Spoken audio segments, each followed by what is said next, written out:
안녕하세요. 공예클리닉 웰 박민설입니다. 여러분 간밤에 잘 주무셨나요? 열대야가 기승을 부리면서 잠들기 힘든 밤들이 좀 이어지고 있는데요.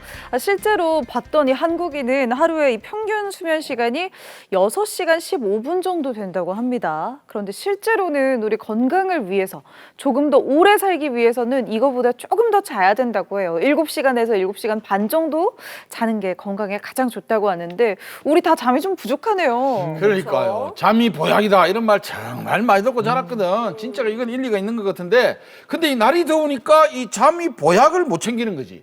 자다가도 깨어도 에어컨 틀어놔면 이 온도가 안 맞아가 또 일나고, 추워서 일나고 더워서 일나고, 또 낮에 또 못 잤으니까 또 졸리죠. 그러니까 여러분 낮에는 조금만 여유롭게 좀 움직이시고 낮잠을 완전히 진짜 포기하셔야 밤에 꿀잠을 잡니다. 네. 한번 해봅시다 우리. 하지만 졸리기 때문에 우리가 낮에는 시원한 아메리카노도 먹고 네. 그리고 밤이 되면은 또 시원한 맥주도 땡기고 이러잖아요. 그러다 보니까 진짜 잘 시간만 되면은 좀 깊게 안 잠드는 것 같고 중간에 계속 화장실도 가게 되고 맞아, 커피에 맥주에. 네. 숙면에 너무 도움이 안 되는 것 같으니까 우리 웬만하면 물을 마시기로 해요. 네. 진 씨도 어제 잘 못 맥주 잤다고. 먹지 말자 이 말이네. 맞아요. 네. 나는 그것만 계속 먹자 큰다고. 아니 요즘에 뭐 덥고 습한 것도 있지만 이게 근심 걱정이 많으면 이제 잠이 잘 안 오거든요. 그렇지. 저 같은 분들 많이 있을 겁니다. 도대체 내 주식은 언제 오르나? 도대체 난 언제 탈출하나? 이런 근심 걱정은 좀 내려놓고요. 저런. 조금 긍정적으로 좀 행복회로를 좀 돌려가면서 언젠가는 잘 될 것이다. 이렇게 좀 희망적인 마음을 좀 가지면서 네. 이 생각은 접어놓고 좀 편안하게 좀 자야 될 것 같아요. 근데 실제로 과로를 하게 되면요, 우리 몸에도 이 부교감 신경들이 좀 떨어지면서 면역력도 떨어진다고 하니까 틈틈이 휴식도 하고 밤에도 꿀잠 자는 게 참 필요한 것 같습니다. 오늘도요 저희 공개클리닉 웰과 함께 하시고 저녁에는 꿀잠 주무실 수 있도록 낮에 저희와 함께 하시는 동안 충분히 건강 정보 많이 전해드릴게요. 본격적으로 시작해 봅니다. 어느 날 내가 유방암 선고를 받는다면 The breast lump biopsy shows that the lump is malignant. 그야말로 청천벽력. 항암 부작용으로 인한 탈모와 가슴 절제 수술로 인한 상실감까지. 하지만 언제까지 슬퍼하고 있을 수만 없다. 적극적이고 올바른 치료로 유방암을 극복하라. 유방암을 치료하고 희망으로 채우는 방법에 대해 공개클리닉 웰에서 알아봅니다.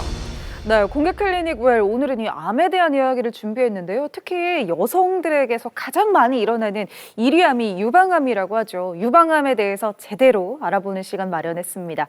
오늘 함께할 건강주치 소개합니다. 유방외과 전문의 전창환 소장님 모셔봅니다. 어서 오세요. 어서 오세요. 어서 오십시오.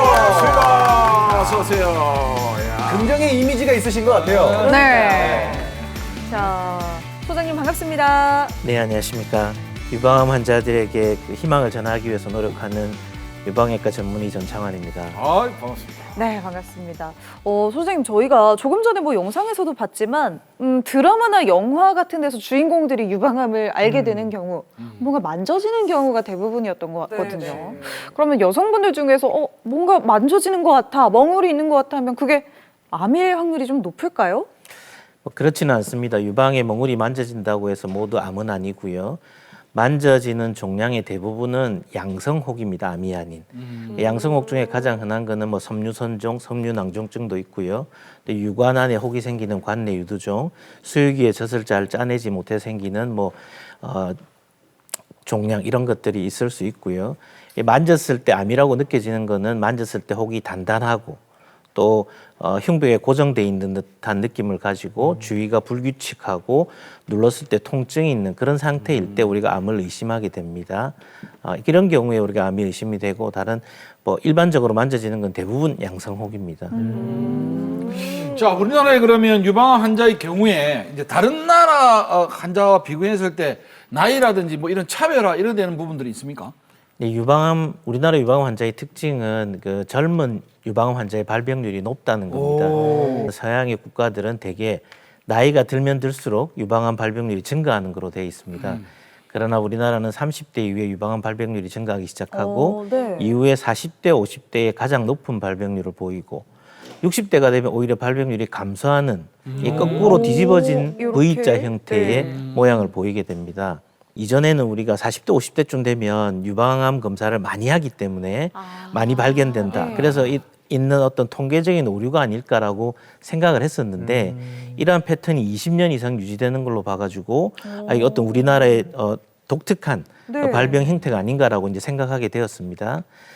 그럼 이러한 형태가 계속 꾸준히 갈 거냐? 꼭 그런 건 아니고 최근에 어떤 변화는 나이에 따라서 조금씩 증가하는 서구의 패턴을 따라가고 있는 모습도 보여주고 있습니다.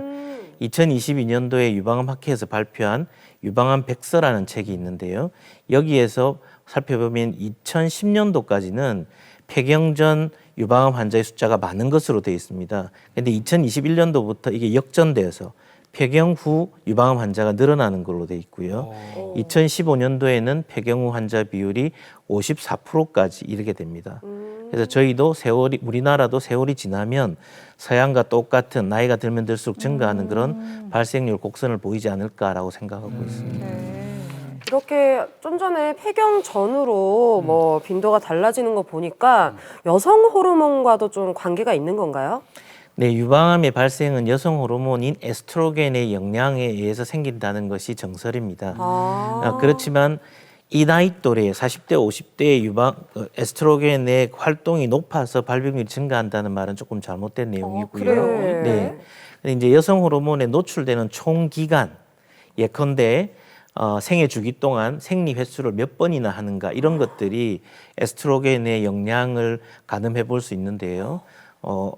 12세 이전부터 생리를 시작한다든지 폐경이 늦어서 55세 이후까지 생리를 하는 경우 또는 30세가 되도록 뭐 임신을 하지 않았거나 임신을 하더라도 35세 이후에 늦은 임신을 하는 경우 그리고 폐경을 하고 난 뒤에도 여성 호르몬이라는 약제를 투여하는 경우 이런 분들이 여성 호르몬에 의해서 유방암의 발병률이 증가하는 그런 경우라고 생각할 수 있습니다. 요것만 딱 보면 빨리 결혼해서 아이를 많이 낳아야 되네. 그러게요. 결혼 빨리 해야겠네. 6명은 낳아야. 실제로 그러면 출산 경험이 많은 여성일수록 유방암의 없을 거 발생 아니에요. 확률이 좀 낮아지나요? 네, 실제로 통계적으로 그렇습니다. 그러나 약간의 다른 점이 있습니다. 시골에 계신 할머니가 아이를 5을 낳고 네. 애가 젖을 뗄 때까지 계속 먹였는데 나이 들어서 유방암에 걸리신 거예요. 그런 예외적인 경우도 있긴 있지만 대개 통계적으로는 네. 그런 호르몬에 노출된 기간이 많을수록 유방암 발병률이 증가하는 것으로 되어 있습니다. 아니 그러면은 보통 이제 젊었을 때 암에 걸리면 전이도 좀 빠르고 결과도 좀 좋지 않을 거라고 생각을 좀 많이 할 것 같은데 네. 유방암은 좀 어떻습니까? 당연한 말씀이고 젊은 유방암 환자들이 예후가 안 좋은 것이 사실입니다. 그러나 이제 통상적으로 젊기 때문에만 안 좋다기보다 약간 다른 내용이 있는데요. 유방암 같은 경우에는 호르몬 수용체의 발현 여부 또는 HER2나 KIR67이라는 유전자의 발현율이 높으면 예후가 안 좋은 암으로 인지하고 있습니다. 근데 이런 나쁜 불량한 요소를 갖고 있는 젊은 환자나 나이 많은 환자나 안 좋기는 매 마찬가지입니다. 근데 젊은 유방암 환자가 이런 안 좋은 요소를 갖고 있는 비율이 훨씬 높습니다. 그러다 보니까 젊은 유방암 환자의 예후가 안 좋은 것으로 돼 있고 이 중에 35세 미만은 특히 안 좋은 예후를 보이기 때문에 아주 적극적인 항암 화학요법이나 이런 것들을 저희들이 권하고 있습니다. 그렇군요. 젊었을 때 참 암에 걸리면 그 예후가 안 좋은 경우가 종종 있는 것 같습니다. 특히 자가 검진도 좀 중요한 게 유방암이 아닌가 싶은데 여성분들 아마 유방 초음파 이제 30세 넘어가면 한 번쯤은 다 해보셨을 것 같아요. 이외에도 얼마나 좀 촘촘하게 검진을 받아야 될까요? 네, 이제 저희가 병이 있어서 검사하지 않고 사전에 검사하는 걸 선별 검사라고 하는데요. 유방암 선별 검사는 이제 유방암을 종기 진단하고 또 빨리 진단해서 치료가 잘 돼서 행준을 높이기 위한 목적으로 시행을 합니다. 한국유방암학회에서는 이렇게 권고하고 있습니다. 이제 30세가 되면 자가검진을 하고 35세가 되면 임상의사 혜택 검사를 하고 40세가 되면 유방 촬영과 임상의사의 진료를 하라. 이제 이 중에 자가검진이 이제 포함되어 있는 거죠. 근데 결국 이제 이 내가 유방의 어떤 변화나 모양의 변화나 변화를 알 수 있는 거는 일반인들이 할 수 있는 가장 좋은 건 결국 자가검진밖에 없기 때문에 저희가 이게 어떤 실제적인 치료에 효과가 없다고 하더라도 추후에 검사에 빠르게 적용할 수 있도록 하기 위해서는 이제 젊은 때부터 자가 검진을 하시는 게 좋을 것으로 저희는 생각하고 있습니다. 네. 그 자가검진 방법은 어떤 겁니까? 네, 자가 검진은 이제 가장 중요한 거는 매달 한 번씩 꾸준히 주기적으로 하시는 겁니다. 그래서 생리가 있으신 분은 생리가 끝나고 3일에서 5일쯤 지났을 때가 가슴이 가장 부드럽기 때문에 네. 그때 이제 하시고 불규칙하거나 또는 생리를 하지 않으신 분은 매달 1일이나 30일 이런 특정한 날을 정해놓고 하시는 게 좋은 것으로 되어 있습니다. 기억하기 쉽도록. 그렇습니다. 네. 이 자가 검진하는 방법은 가장 첫 번째는 이제 살펴보시는 겁니다. 거울을 보고 양쪽 유방에 비대칭이 있는지, 피부에 변화가 있는지, 뭐 피부가 어디 한 군데가 뭐 쑥 들어가 있는지, 유두가 딸려갔는지, 또는 피부 자체가 귤껍질처럼 모양이 변해 있는지 이런 것들을 관찰하시고요. 두 번째는 이제 만져보는 겁니다. 손가락 2번, 3번, 4번 끝이 가장 민감하거든요. 이 손가락으로 유방과 겨드랑이 전체를 다 만져보시는 겁니다. 네. 이때 쥐지 마시고 손가락 끝으로 꼭꼭꼭 눌러서 전체를 다 관찰해 이렇게 보시고 만져보는 게 아니고 네. 이렇게. 이제 유선 조직 자체가 이렇게 쥐면 다 몽울처럼 만져집니다. 그래서 쥐시면 안 되고 이렇게 하면 좀 꼭꼭 헷갈릴 수 눌러서 있겠군요. 예, 만져보시는 걸로 하셔야 됩니다. 그래서 전체를 빠지지 않고 다 보시고요. 이런 과정을 쭉 하시되 뭔가를 찾아내라 이런 이야기는 아니고 지난달과 자가검진 했는데 이번 달 뭔가 다른 게 있다. 그러면 그 내용을 가지고 전문의와 상담을 하실 수 있도록 준비를 하시라 이런 뜻입니다. 아까 말씀하신 그 기일이나 시간에 이렇게 쭉쭉 해보다가 그 앞에 해봤을 때하고 다르면 네네. 그렇습니다. 그러니까 나를 좀 잘 알고 있어야 그러니까. 네. 병원에 가서 선생님이랑 이야기를 할 때도 그렇습니다. 원래 이런 편인데 좀 이렇게 달라진 것 변했다. 같아요. 얘기하기가 편하겠네요. 네. 알겠습니다. 월 1회 자가검진 요거 기억을 해야 될 것 같아요. 이외에도 사실 암 하면 우리가 막연히 좀 두렵게 마련인데요. 그럴 때일수록 팩트체크 제대로 해봐야겠죠. 유방암에 대해서 잘못 알고 있는 상식들 바로 잡아보도록 하겠습니다. 자, 첫 번째 보겠습니다. 가슴 크기가 크면 유방암에 잘 걸린다. 오. 아무래도 그만큼 유선 조직이 많다는 거니까. 네. 또 쓸데없는 소리 하시죠. 나 페이크를. 지금. 나 저거 이야기 하려 했단 말이야. 갑자기 혼란스러운데? 잠깐만요. 한번 들어볼게요, 일단. 저 하나, 글래머들을 부러워서 그래요. 네. 하나, 둘, 셋. 허이! 내가 지금 저 이야기 하려고 그러거든요. 가슴이 크면은 아무래도 뭐 어떤 그 조직이나 이런 것들이 뭐 세포 조직도 그렇고 이런 것들이 많을 테니까 거기에서 10개 있는 것보다 100개 있으면 이렇게 뭐 유방암에 걸릴 확률, 뭐 어떤 병에 걸릴 확률이 많을 거다. 이야기해도 자기가 그러면 그게 아니라는 거 치면 되잖아. 하여튼 밀고 나갈게요, 나는. 뭐 남들보다 위가 크다고 위암에 더 잘 걸린다든지. 아니, 와. 또 무슨 소리야. 잘 생각해 보세요. 야, 그러면. 미안해요. 하여튼 저는 이래 한번 가보겠습니다. 예. 네, 저는 아니라고 생각해요. 왜냐하면은 크다고 해서 영향을 받는 게 아니라 뭐 유전적이라든지 아까 무슨 생리 총 기간이라든지 뭐 어떻게 생활 패턴을 지내는지 이런 부분이 오히려 더 크게 영향을 주지 뭐 크기는 그렇게 큰 영향이 아닐 것 같아요. 다미 씨 꼼꼼하게 들으신 티가 나는데요. 네. 저도 사실 뭐 똑같은 입장이라서 뭐 위가 크거나 뭐 간이 크거나 그런다고 해서 뭐 거기에 문제가 되는 건 아니지 않습니까? 그쵸. 그렇기 때문에 무조건 저는 요거다. 그렇지. 예. 맞아요. 꼭 같은 편. 갑자기 어디서 들은 얘기가 생각났는데 네. 가슴이 작다고 모유 수유가 힘들다 이런 건 또 아니라 그러더라고요. 그렇네요. 그렇죠. 저희가 어디까지 잘못 알고 있는지 확인을 해줘야 될 것 같아요. 자, 선생님 정답은요? 네, 정답은 X. 그렇지. 맞췄어요. 네, 크기랑은 상관이 없군요. 네, 크기랑은 직접적인 상관은 없습니다. 근데 약간의 고인범 선생님이 한 30점 정도는 드릴 수 있어요. 부분 점수 드립니다. 부분 점수. 네, 그 유방 자체가 이제 전체적으로 유선 조직으로만 이루어진 건 아닙니다. 유방암 자체는 우리가 가장 유방에 생기는 악성 종양 중에 가장 흔한 것은 유선 조직에서 발생을 하는데요. 그 유선 조직이 유방암의 대부분 크기를 차지하는 건 아니고 유선 조직과 지방과 결체 조직이 있습니다. 예를 들어서 지방이 많아서 가슴이 큰 사람, 유선 조직이 많지 않겠죠. 그런 부분은 유방암에 걸릴 확률이 꼭 높지 않은 겁니다. 그래서 이제 또 다르게 말씀드리면 한국 사람이나 아시아 사람들이 많은 치밀 유방이라는 게 있습니다. 네. 이 치밀 유방은 유방 내에 유선 조직이 많이 차지하고 있는 겁니다. 지방의 조직이 적고 이런 경우에는 유방암 발병률이 다소 증가한다고 하고 있습니다. 그래서 네. 이런 경우에 조금 더 주의 깊은 검사를 요하고요. 대개 이제 선별 검사 과정에서 유방 촬영을 하고 오셨는데 내가 치밀 유방이라 듣고 왔다 이렇게 하시는 분들이 오세요. 이렇게 결과를 들으신 분들은 꼭 유방 초음파나 이런 추가적인 검사를 해가지고 확인해 보시는 게 좋을 것으로 생각이 됩니다. 바로 넘어가 보겠습니다.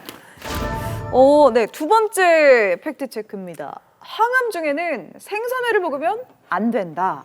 아, 오호. 항암 중에요. 항암 아무래도 중에. 좀 좋은 것들 잘 먹어야겠죠. 또 쓸데없는 소리 하고 있지. 들어보겠습니다. 자, 하나, 부분 둘, 셋. 점수는 마찬가지로 나 없습니다. 일하려고 나 일하. 오늘 저만이에요? 오늘 어, 민설이 씨하고 그러네요. 내가 안 맞네. 아니 이게 왜 그러냐면 어쨌든 뭐 항암 중이라도 잘 챙겨 먹어야 되잖아요. 저 생선이 또 우리 몸에 얼마나 좋습니까? 오메가3 들고 단백질에다가 뭐 물에도 얼마나 맛있고 이제 몸에 좋습니까? 예, 그러다 물에 보니까 좋죠. 뭐든 잘 먹어야 된다. 그래서 단백질은 안에 들어가기 때문에 생선에 꼭 먹어야 된다. 저는 이렇게 보고 있습니다. 아니죠. 이게 네. 항암 치료할 때는 면역력이 떨어져 있단 말이에요. 그러니까 단백질 먹어야 돼. 그렇기 때문에 뭐든지 조심해서 먹어야 돼요. 다 상의를 해보고 요런 임산부들이 날 거 잘 안 먹듯이. 그렇죠. 그런 식으로 알아보고 진짜 돌다리도 두드려보고 드셔라 이렇게 생각을 합니다 저는. 우리 외손녀가 3명 있잖아요. 8살, 6살, 4살. 우리 아이가 우리 딸애가 걔들 놓고 6년 동안 생선회를 안 먹더라고. 그래서 나는 우리 딸이 생선회를 안 좋아하는 사람인 줄 알았어. 끝나자마자 어떻게 기간이 딱 지나니까 그때부터 아빠 나 생선회 좋아하는데 회 좋아하는데 이러더라고. 그래서 이게 뭔가 몸의 다른 부분이 조금 뭐 침투해서 안 좋은 부분이 있는데 괜히 날 것을 먹어서 거기에 대한 걸 잘 안 되게 할 필요는 없잖아요. 맞습니다. 그러니까 먹으면 안 돼. 예전에 맞아요. 우리 임진왜란을 거치고 6.25 오면서 이런 말 많았거든. 임신하면 생선회 또야, 또. 먹지 마라, 오이고기 먹지 마라 이런 말 많았거든. 그런 거 봤을 때 오늘 내가 항상 말하지만 오늘 아니면 다음 주 꼭 나옵니다. 이제. 저도 요거는 사실 좀 궁금해요. 네. 비슷한 카더라를 좀 많이 들어봤을 텐데 여성분들은 정답은 뭘까요? 네, 정답은 그치. 항암 치료 중에는 생선회를 드시면 안 되겠습니다. 어떤 것 이 때문인가요? 단서가 중요합니다. 항암 치료 중에는. 그렇지. 감충이 중요해. 네, 제 외래에 오셔서 유방암을 치료하고 계신 환자분들께서 내가 생선회를 먹으면 안 되냐 물어보시는 분들이 있으세요. 근데 항암 치료 중이 아니면 드시라고 합니다. 항암 치료가 아니실 때는 충분히 어떠한 음식이든 가릴 필요 없고 골고루 잘 드시는 게 중요합니다. 근데 이제 동장어회라고 이제 들어보셨을 네. 텐데 그 생선회의 근육 안에 고래회충이 있습니다. 그래서 그 온도나 이런 게 맞지 않으면 살아 있다가 이제 위장의 위벽에 꼽혀서 장염을 일으키거나 그런 경우들이 있거든요. 그러니까 이렇게 이제 생선회가 평소에는 뭐 다 괜찮지만 뭐 이전에 위생이 안 좋았을 때나 이런 시절에 장염을 일으키는 원인이 되기도 했거든요. 보통 사람은 이런 장염이 가볍게 지나가는 일이겠지만 항암 치료를 시행하고 계셔서 면역이 저하되고 있는 분들한테는 심각한 합병증을 일으킬 수 있습니다. 뭐 그런 것처럼 생선회뿐만 아니라 이런저런 생식이 환자에게 안 좋은 영향을 미칠 수 있는 시기가 항암 중이라는 시기입니다.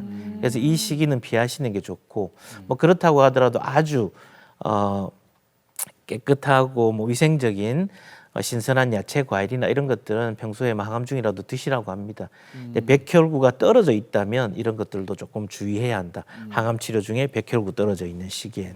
그렇게 그러면은 이해하시면 이제 항암 중에 네. 생굴이나 육회 같은 것도 가급적 해 피해야 먹지 되겠네요. 마, 이 사람아, 네. 지금. 항암 치료 기간 중에 보통 항암 치료가 한 3주 간격으로 시행하는데요. 이 중에 한 절반쯤이 백혈구 감소증이 있을 수 있는, 그러니까 면역이 떨어져 있는 시기이거든요. 그래서 후반부 쪽은 괜찮은데 전반부 15일 정도에는 생식을 좀 지양하시는 게 좋습니다. 최대한. 혹시나 아무리 뭐 신선하고 그렇죠. 신경 써도 혹시나라는 게 있으니까 맞아요. 조심을 하는 게 좋겠네요. 네, 항암 치료 때는 생선회를 웬만하면 안 드시는 게 좋겠습니다.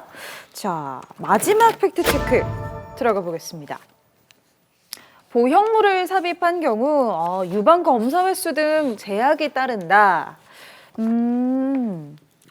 참 야, 이거 남자 좀 입장에서 남자- 참 왜 여자들끼리 곤란하시겠어요. 뭐 이렇게 수다 떨고 할 때 뭐 얘기 많이 성형 하죠. 해? 얘기도 하고 할 때 네, 야, 네, 그럼 네. 나중에 엑스레이에 다 나온대 뭐 이런 얘기도 하고 어. 유방 초음파 아마 받아보시는 분들은 알겠지만 네. 되게 아프거든요. 우리 안 받아보셨어요? 받아봤죠? 엄청 아프잖아요. 아팠나? 기억이 안 나네. 이렇게 꽉 누르잖아. 아, 맞아요. 네, 네. 맞아요. 기억나셨죠? 네네네. 난 김진 씨하고 그래 만나도 우리 그런 이야기 해본 적이 없어.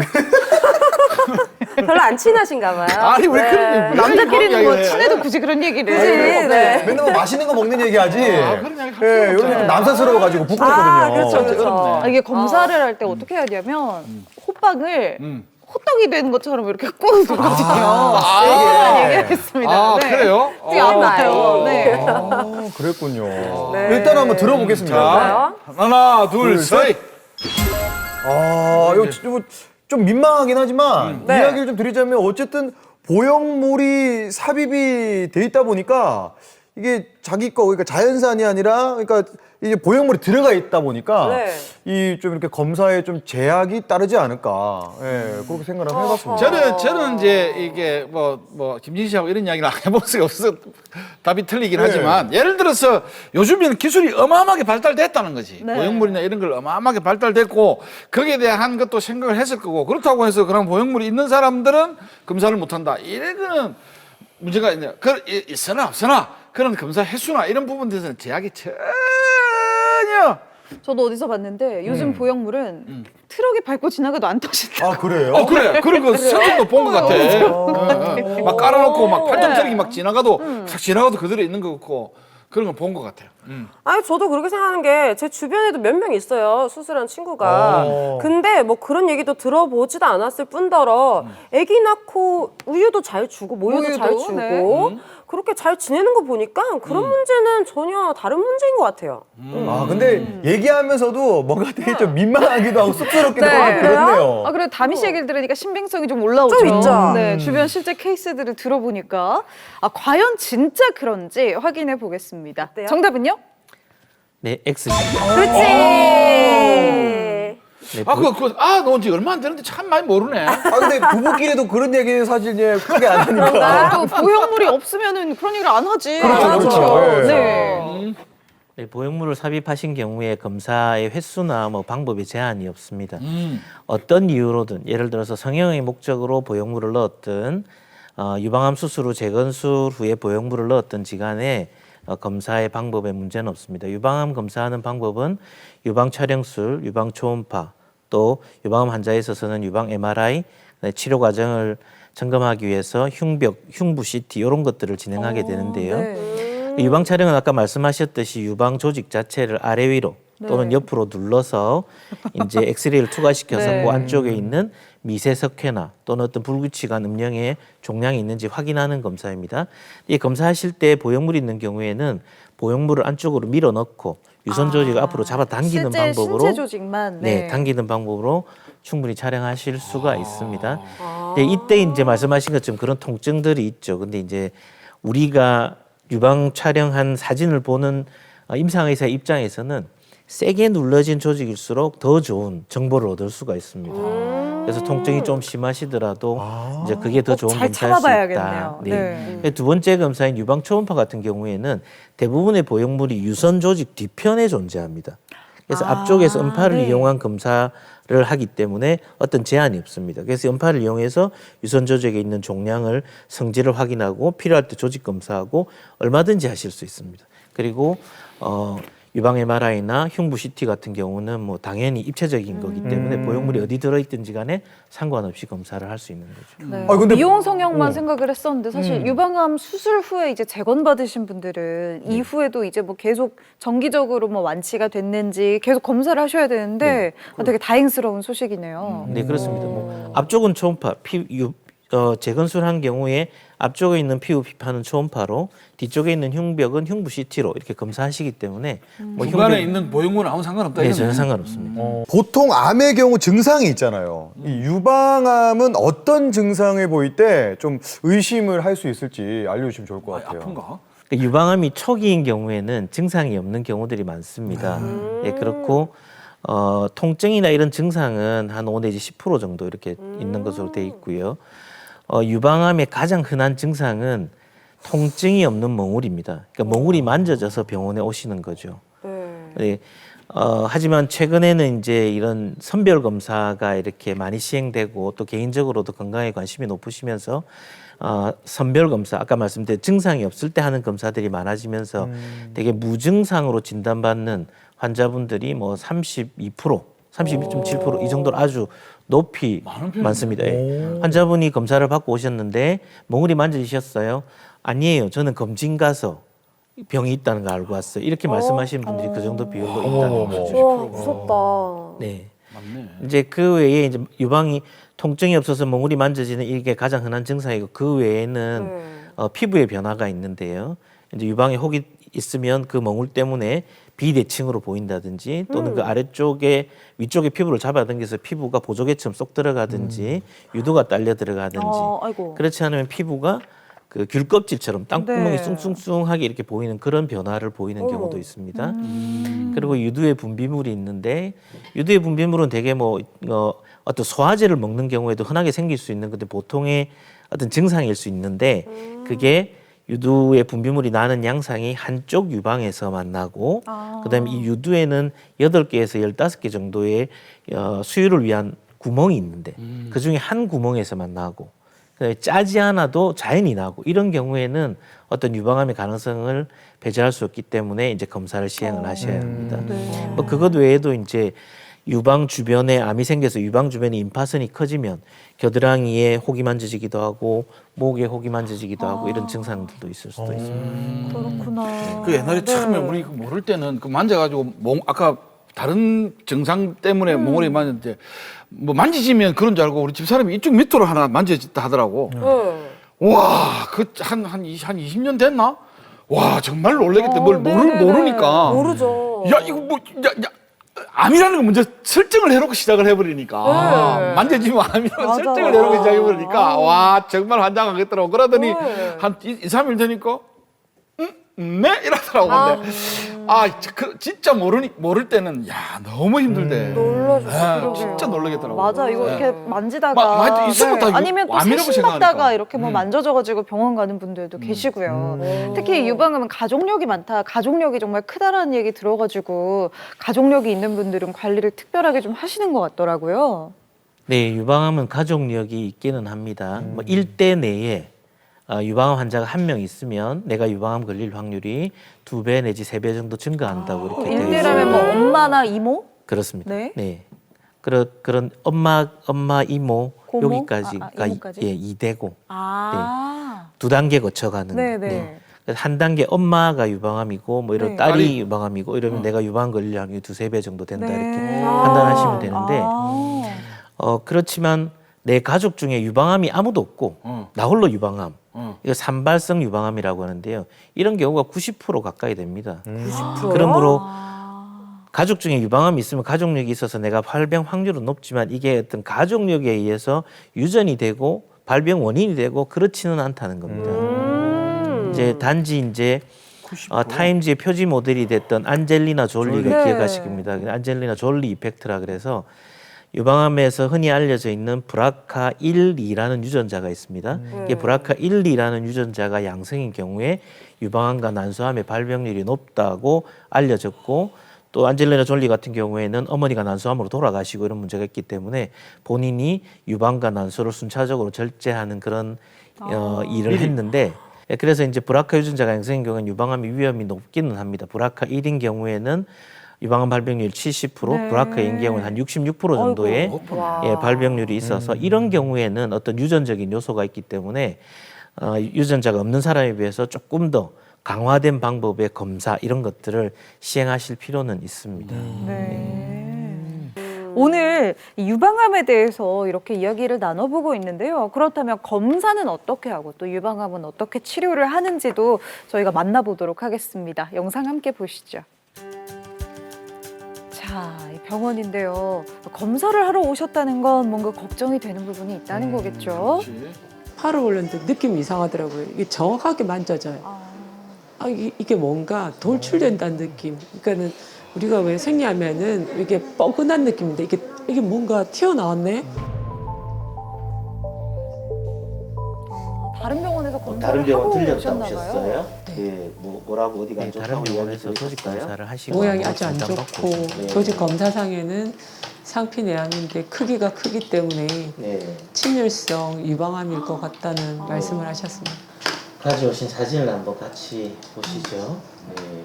이 혹 모양이 이렇게 이제 보통 나쁘지 않은 혹은 표면이 매끈하게 이제 예를 들어서 이제 뭐 포도알이나 뭐 콩알처럼 껍질이 매끈하게 이렇게 생겼는데 이서부터 여기 이제 회색 있는 이 부위가 이제 정상적인 유선 조직인데 이게 까만 이 부위하고 경계가 흐릿합니다. 쑥 이렇게 바뀌죠.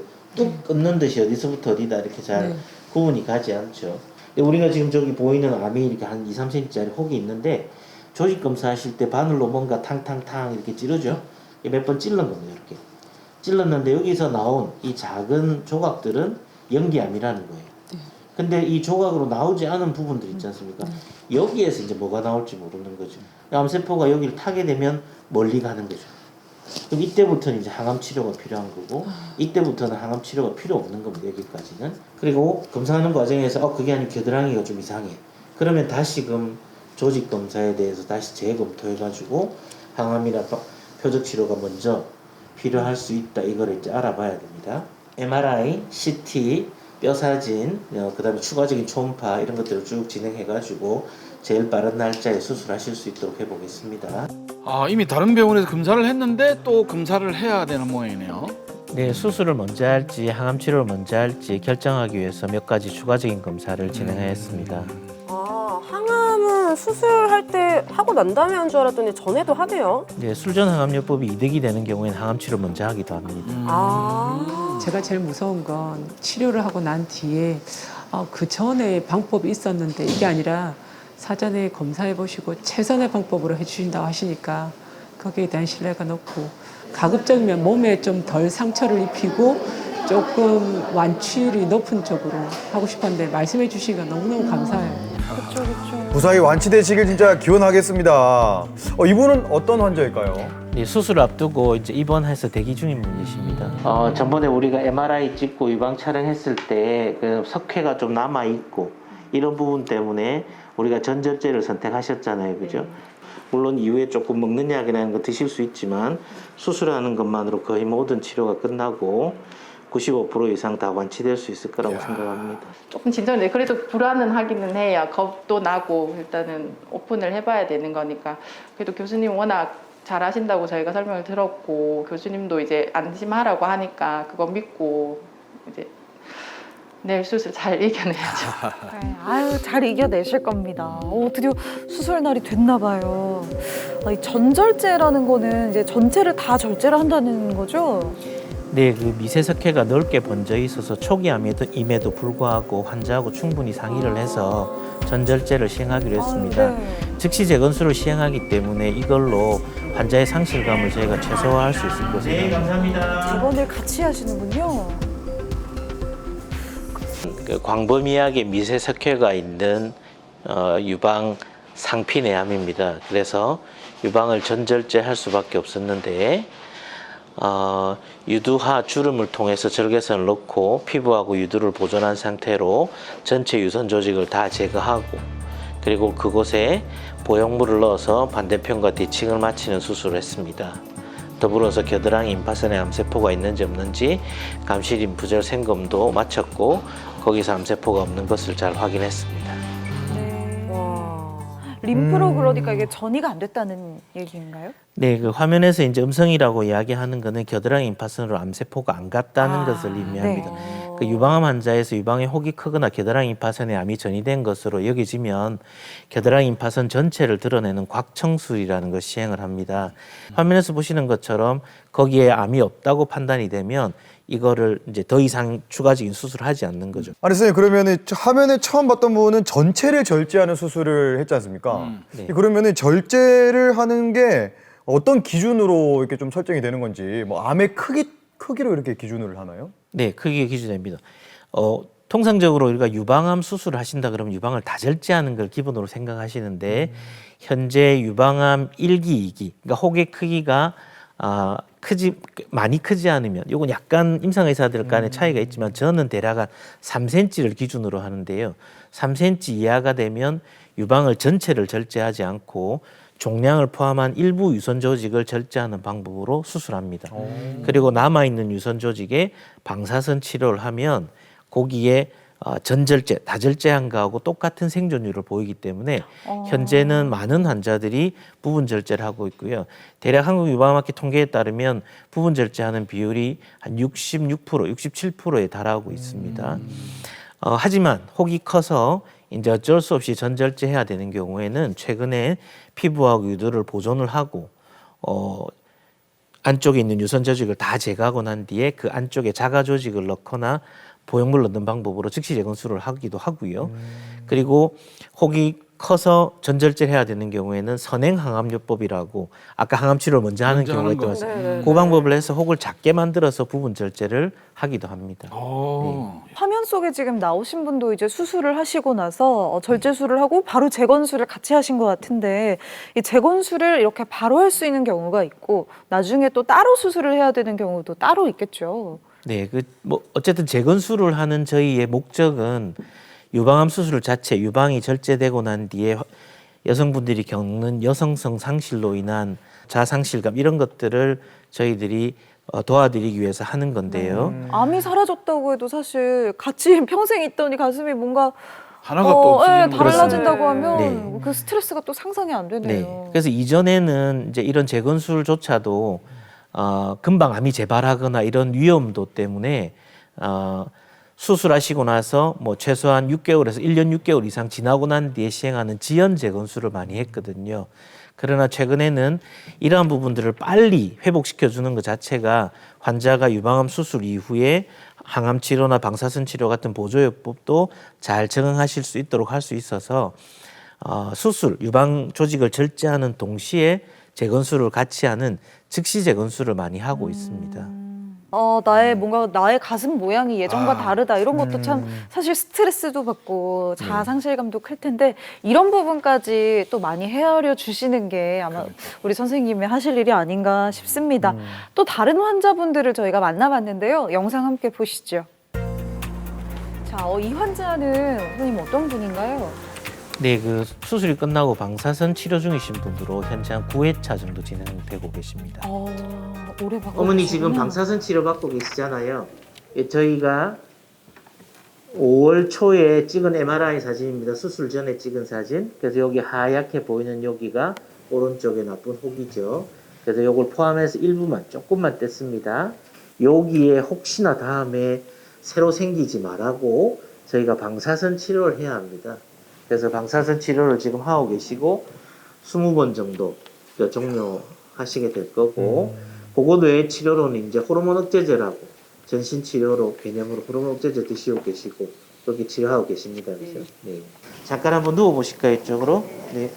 아직은 많이 빨개지거나 그렇진 않으시네요. 네, 좋습니다. 방사선 치료 중에 화상이 음식 삼킬 때 걸리는 느낌이 들거나 그렇진 않으세요? 예, 그렇진 않고 어떨 때는 좀 피곤하다는 느낌 들고 약간 좀 미식거리는 거. 예. 근데 그건 항상 있는 거는 아니고요. 네네. 예, 어쩌다가 지금 총 9번 중에 한 방사선 2-3번이 치료가 그랬었습니다. 항암처럼 방사선 치료하시면 이 부작용으로 식도가 좀 큽니다. 네, 자꾸 그래도 움직이고 운동하고 하셔야 됩니다. 네, 감사합니다. 그럼 치료 잘 받으시고 7월 11일 날 다시 뵙도록 하겠습니다. 네. 네. 유방암 기 이런 게 중요한 게 아니고 성질. 수술할 때 그 조직 검사 보낸 그 성질에 따라서 항암 치료에 대한 방향이 다르기 때문에 그게 참 중요하다. 대부분 이런 일반 사람들은 그냥 1기면 약하고 2기면은 중요한 그런 것만 생각하는데 막상 당사자가 돼 보니까 그 유방 그 세포, 암세포의 성질이 중요하다는 거를 다른 사람들도 좀 익히 잘 이렇게 이해를 하고 암 환자에 대해서 좀 어떤 얘기를 할 때라 말을 할 때도 좀 조심스럽게 뭐 1기니까 괜찮다, 아무것도 아니다 이런 식으로 함부로 얘기를 안 했으면 싶습니다. 그래요. 우리가 그냥 하는 말이 환자에게는 큰 상처가 될 수 있는데 저분 말씀 좀 잘 새겼으면 저희가 이제 수술하신 지 8년? 네, 그 정도 된 어디 불편한 데는 없으세요? 가끔씩 여기 수술 부위가 약간 찌릿한. 찌릿. 네, 네. 전기 오듯이 칼로 찌르듯이. 네, 네. 상처가 아물고 나면 그 통증도 대부분 다 없어지기 마련인데 유방 쪽에 수술하신 분들은 거기가 전기 오듯이 칼로 찌르듯이 하는 통증들이 이상 감각으로 좀 남아있어요. 근데 환자분들이 항상 좀 걱정하시죠. 이게 무슨 병의 재발이나 진행이 아닐까. 그런 거하고 전혀 상관없습니다. 초음파 검사하신 거에서 뭐 특별히 새로 발견되는 혹이나 그런 건 없고요. 그다음에 골 주사 사진, 뼈 스캔입니다. 뼈에 전이가 있나 보는 건데 이것도 뭐 사진이 깨끗하고 아무런 그게 뭐 세월이 아무리 지나도 횟수나 강도는 줄지만 조금씩 그런 거 복부 안에 여러 개의 장기를 보지만 그 중에 우리가 이제 유방암 자체가 간으로 전이가 잘 되기 때문에 이제 간을 이렇게 보려고 합니다. 그래서 간을 전체를 쭉 살피는데 뭐 특별한 문제 없으시고요. 와, 수술한 지 8년이나 지났는데 정말 아무 이상이 없다고 하니까 정말 다행이네요. 네, 없어요. 오케이, 좋습니다. 우리가 1년에 한 번씩 그 검사하신다 그죠? 네. 또 삼옥시편 잘 챙겨 먹고 운동 네. 열심히 하시고 네. 체중 안 늘도록 조심하시고 네. 또 1년 뒤 6월 달에 검사해서 좋은 결과 있도록 노력하도록 하겠습니다. 네. 감사합니다. 제가 방사선 치료할 때 폐에 물이 차서 되게 힘들었던 적이 있었거든요. 근데 그때 제가 절망적이었는데 교수님이 정말 희망을 많이 주셨어요. 그때는 약간 농담스럽게 엄니 씨만 힘들어한다. 다른 분은 다 괜찮다. 엄살을 그만 피워라 이렇게 하셨어요. 그래서 내가 나만 엄살을 피우나 보다 하고 했는데 치료가 다 끝나고 어느 날 보니까 정말 제가 폐에 물이 차서 그 앞날을 장담할 수 없었던 그런 경우였는데 교수님이 그렇게 희망적인 메시지를 주셔서 제가 오히려 잘 별거 이겨낸 아니라고 것 생각하셔서 같아요. 잘 그렇게 했을 회복하셨나 때 봐요. 교수님이 사실은 별거였는데. 엄니 씨 제가 사실대로 얘기했으면 본인이 살아남았겠나. 내가 그렇게 해줬기 때문에 지금은 살아남은 성리자다. 앞으로도 저를 믿으시고 끝까지 함께 가보자고 그렇게 하셨어요. 그래서 그 이후에 제가 제 생활 패턴을 긍정 마인드로 좀 바꿨습니다. 그래서 뭐든지 감사하게 되고 그래서 제가 느낀 그 긍정 마인드를 이제 같은 한우분들한테도 좀 전해드리고 그렇게 하면서 즐겁게 잘 지낸 것 같아요. 진짜 긍정 에너지가 느껴집니다. 지금 환자가 갖고 있는 병증 상태에 따라서 거기에 맞추어서 치료를 하기보다는 다음에 그 환자가 만들어낼 수 있는 가장 좋은 결과를 예측하거나 목표로 해서 치료하는 경향이 많습니다. 유방암이라는 것 자체가 유방을 수술하고 유방을 절제한다는 것 자체가 유방의 여성성의 일부를 도려낸다는 그런 큰 아픔이 있기 때문에 가능하면 지금의 병증에 맞게 치료하기보다 그런 여성성을 잘 유지해 줄 수 있는 그런 방향으로 치료하기 위해서 여러 가지 방법들을 강구하려고 노력하고 있습니다. 네, 잘 보고 왔습니다. 정말 이렇게 희망적인 영상을 보니까 저도 막 기운이 생기는 것 같은데요. 아까 화면에서 본 듯이 8년이 지났는데도 건강하시잖아요. 이렇게 유방암은 치료하고 나면은 예후가 좋다는 생존율이 좋다는 얘기를 하시는 것 같던데 실제로는 어떻습니까? 네, 유방암이 뭐 많은 암종에 비해서 꽤 좋은 성적을 보이고 있습니다. 네네. 한국유방암학회 유방암 백서라고 아까 말씀드렸는데 네. 거기에서 발표되는 내용을 보면 전체 유방암 환자의 5년 생존율, 보통 5년 생존율을 치료 효과라고 이야기를 합니다. 이 5년 네네. 생존율이 91.2% 정도에 달합니다. 전체 유방암.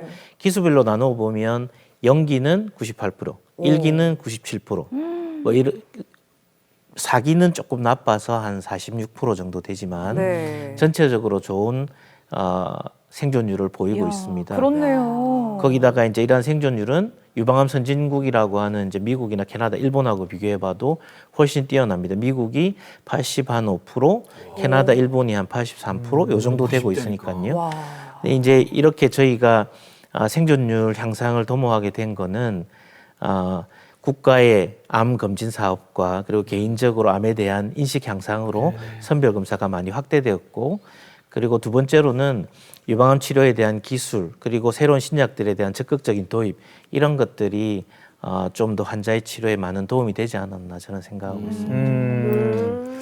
아니 이제 수술이 잘 끝났다고 해도 또 걱정할 게 재발률이 또 얼마나 되는지도 예, 궁금합니다. 이 통상 유방암 환자의 재발률이 높다 이런 내용들이 인터넷에 많이 있습니다. 네네. 되게 한 30% 이렇게 이야기를 하는데 유방암 환자는 발병 당시부터 뭐 이렇게 딴 곳에 전이 있는 환자들도 많이 있고요. 그리고 또 생존율이 긴 만큼 그 생존 기간 동안 재발과 치료, 완치, 재발과 치료, 완치를 반복하면서 재발 횟수들이 계속 늘어나기 때문에 이 30% 정도 높은 재발률이 보이고 있습니다. 하지만 여러 가지 좋은 치료법의 개발과 함께 이런 뭐 그 재발률도 이제 많이 감소되고 있는데요.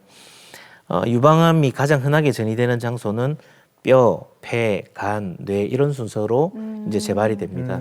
재발이 되고 나면은 뭐 수술이 가능한 경우에는 수술도 시행하지만 대부분 항암 화학요법이나 방사선요법, 표적 치료 같은 것들을 사용해서 치료를 하고 있습니다. 앞에도 말씀드렸지만 항암 치료라는 것들이 대단히 힘든 과정으로 이제 환자들에 다가오는데 최근에는 이제 표적 치료라는 것들이 많이 개발이 되어 가지고요. 이 치료 효과가 60% 이상을 상회하면서 부작용이 없는 그런 치료들이 많이 나오고 있습니다. 그래서 앞으로 이 30%에 달하는 재발률이지만 보다 좋은 생존율을 얻기 위해서 많은 좋은 약이나 치료법이 개발되고 있다는 걸 말씀드리고 용기를 내시기 바랍니다. 네. 자, 암에 겪다 보면 이제 우울증도 생기고 사실 정신적으로 정말 이제 당사자는 아까 그분도 말씀하셨지만 힘들 텐데 가족이나 주변 뭐 이런 남편 뭐 이런 분들이 어떤 도움을 줄 수 있습니까? 남편 역할 정말 중요할 것 같아요. 네, 가장 우선적으로 이제 유방을 수술했다는 것 자체가 내가 가족에게 어떤 성적 매력을 잃었다라는 그런 생각들을 많이 하시게 되기 때문에 남편분들께서는 특히 유방암을 앓고 있는 내 아내에게 사랑의 표현을 많이 하셔야 될 걸로 생각을 합니다. 그리고 두 번째로 환자가 토로하는 여러 가지 치료로 인한 고통에 관계한 그런 불만도 귀를 열어놓고 들어주시고 때로는 내가 그 모든 걸 이해하고 같이 극복하자 이렇게 하는 말씀도 해주셨으면 좋겠다는 생각이고요. 또 이제 유방암 환자는 대개 2년 내지 3년 안에 재발하는 경우들이 가장 많습니다. 그래서 자가검진이나 이런 방법들을 따로 익혀보시고 환자가 집에 있을 때 같이 자가검진을 동참해서 해주시는 그런 것들이 내 애정을 표현하는 좋은 방법일 수도 있고요. 환자가 치료 과정 중에서 병원에서 검사를 하는데 이 검사 결과를 들으러 오실 때 스트레스 지수가 진단을 받았을 때하고 거의 유사하다고 합니다. 그래서 병원에 검사 결과를 들으러 오실 때 같이 오셔서 같이 결과도 듣고 손도 잡아주시고 이렇게 하시면 환자가 유방암을 극복하는 데 많은 도움이 되지 않을까 생각합니다. 알겠습니다. 어떤 병이든 참 옆에서 응원해주는 가족, 가까운 사람의 역할이 큰 것 같습니다. 네, 저희 공개 클리닉 웰 오늘은 이렇게 유방암에 대해서 또 이야기 나눠봤는데요. 유방외과 전문의 전창환 교수님과 함께했습니다. 저희가 준비한 퀴즈 이제 맞춰보실 시간인데요. 잘 문제 들으시고요. 저희 공개 클리닉 웰 카카오톡 채널로 저희 정답 보내주시기 바랍니다. 검색창에 공개 클리닉 웰 검색하시고 채널 채팅방 들어오셔서 정답 보내주시면 됩니다. 퀴즈 내주시죠. 네, 오늘 또 아주 쉽습니다. 자, 이 암은 여성 1위입니다. 유방에 생기는 악성 종양을 뜻하는 이 병은 무엇일까요? 진희 씨? 자, 1번 난소암, 2번 유방암, 3번 자궁경부암 되도록 하겠습니다. 네, 다 이게 여성의 신체 기관들인데 어떻게 힌트 좀 주시겠습니까? 다미 씨가 방금 질문이 그거잖아. 유방에 생기는 악성 종양은 뜻하는 것은 무엇일까요? 너무 대놓고 얘기했네요. 두 개가 있는 건데. 네. 2번인가 모르겠는데 하여튼. 네, 정답 참 쉽죠. 여러분들의 정답 참여 기다리고 있겠습니다. 많은 분들이 더위 피해서 휴가 떠나는 계절인데요. 가서도 철저하게 개인 위생 조심하시고요. 또 안전하게 돌아오시길 바라겠습니다. 저희 공개 클리닉 웰이 오늘 준비한 소식은 여기까지입니다. 저희는 다음 이 시간에 더 건강한 소식들 가지고 찾아오도록 하겠습니다. 오늘도 함께해 주신 여러분 고맙습니다. 감사합니다.